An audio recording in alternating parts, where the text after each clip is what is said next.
A raise of hands, who in here is familiar with Photoshop or has ever used Photoshop? Okay, so all of you, this is great. I have been using Photoshop for about 5 years now, and so I've learned lots of different tips and tools, and I've come to really love this program because you can use it for so many different things. And one thing that I do love about this program is that anybody can become good at it. Anyone can become efficient in it. And so usually when people think about Photoshop, it's for really crazy edits like this where you can turn her lips red or her hair blue, and it's more extreme, or even more extreme where you can distort a photo and turn it into something cool. But today what I'm going to talk to you about is how to do a basic edit on a photo like this, where you're not changing the photo, anything really about the photo, you're just enhancing the photo. So these are a few examples where the editing, it doesn't take a lot to get here.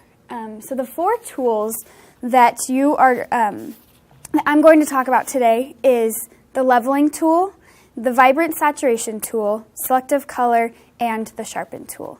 And these are the 4 tools that will help you get a picture that looks okay, but it's kind of bland. And so take a picture that is plain and turn it into something that stands out a little bit more. So I'm going to show you. Press play. So I did a video for you guys just to give you an example of how I did this. So over here is the leveling tool, and it looks kind of like a graph. And so what you do, here's a black arrow. It's kind of hard to see, but what you're going to do is you're going to move it to the base of the mountain because you don't want to do too much. And then you'll do the same with this white arrow right here. You're just going to move it to the base of the mountain, and then the gray one in the middle does the same thing, but it's a lot more subtle. And so, for example, the black arrow, if you move it way too far, it's going to make the picture go super dark. And that's not going to look good. So you just want to do it just a little bit. And then same with the white. It'll blow the picture way out, and that doesn't look good. So you just want to do just a little bit and then adjust. After you've adjusted the black and the white arrow, you'll use the gray arrow in the middle to slightly move it around just to get it where you want. So then, once you are finished with the leveling tool, you will go to the vibrance and saturation tool. And that tool, it's an upside down triangle, and it's just right in the corner right there. And so what this tool does, the vibrance tool, it's not going to make any super dramatic change. It's just going to brighten up the colors a little bit and make them more vibrant. Pretty much what it says. And so as you can see, it's not going to make a huge difference. So you can add a lot more vibrance. However, with saturation, it will make the colors super yellow or super red, and if you do too little, it will make them really gray and dull, and you don't want that. So saturation, you aren't going to add as much. So I did about half of what I did for vibrance, and that way it'll look natural. The next tool that you are going to use is selective color. And so this, you can affect a few different colors. One second, let me press play.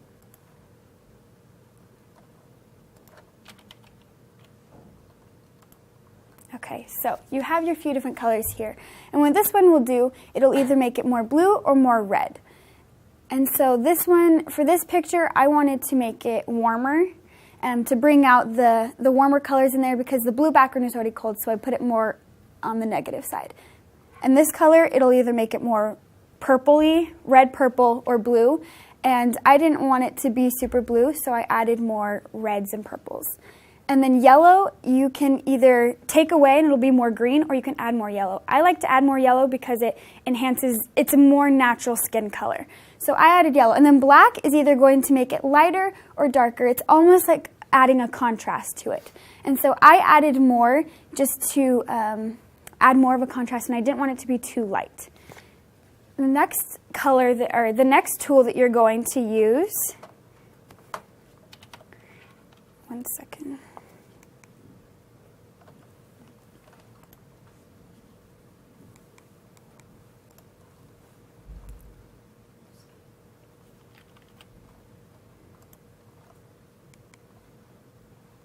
I'm Sorry, 1 second.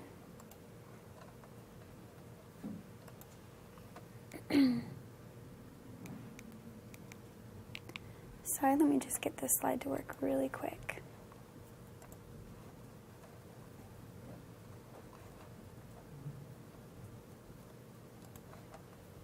Okay, and the last tool that I'm going to show you today is the sharpening tool. And so what this tool will do, and I'll show you where it is. So this is actually going to be on the opposite side.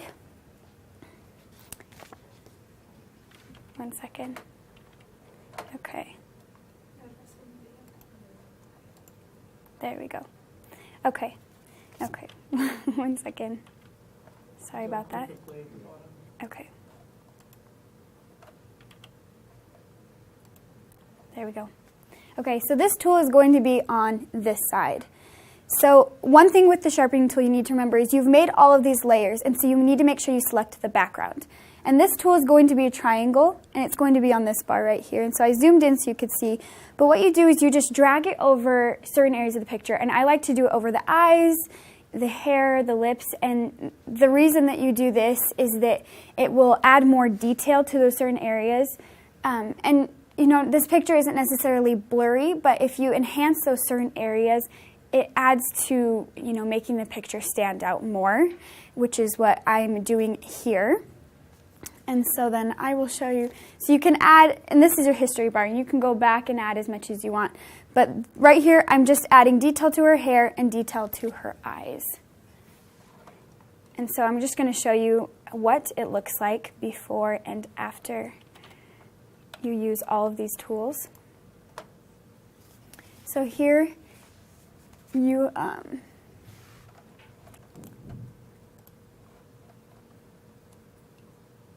okay, so that one's not going to work, but so really what you're doing with these 4 tools is you're taking a picture that it can be a nice picture, and you know, you might have good lighting, but it will be duller and gray. And so what you're doing is you're adding these 4 basic steps just to enhance your picture and make it look more vibrant and stand out. It doesn't have to be complicated. And one thing, as communication majors, in our careers, there may come a time where we need to be able to use certain skills, and maybe even in Photoshop. And so if we know how to use these 4 basic edits on a picture, that can help us out in our careers and show our employers that we are, you know, educated and we know how to, you know, solve problems. And like I said, what I love about Photoshop is that anyone can become proficient in this, and it's not as complicated as it seems. And I love that something so simple can make something stand out. Thank you.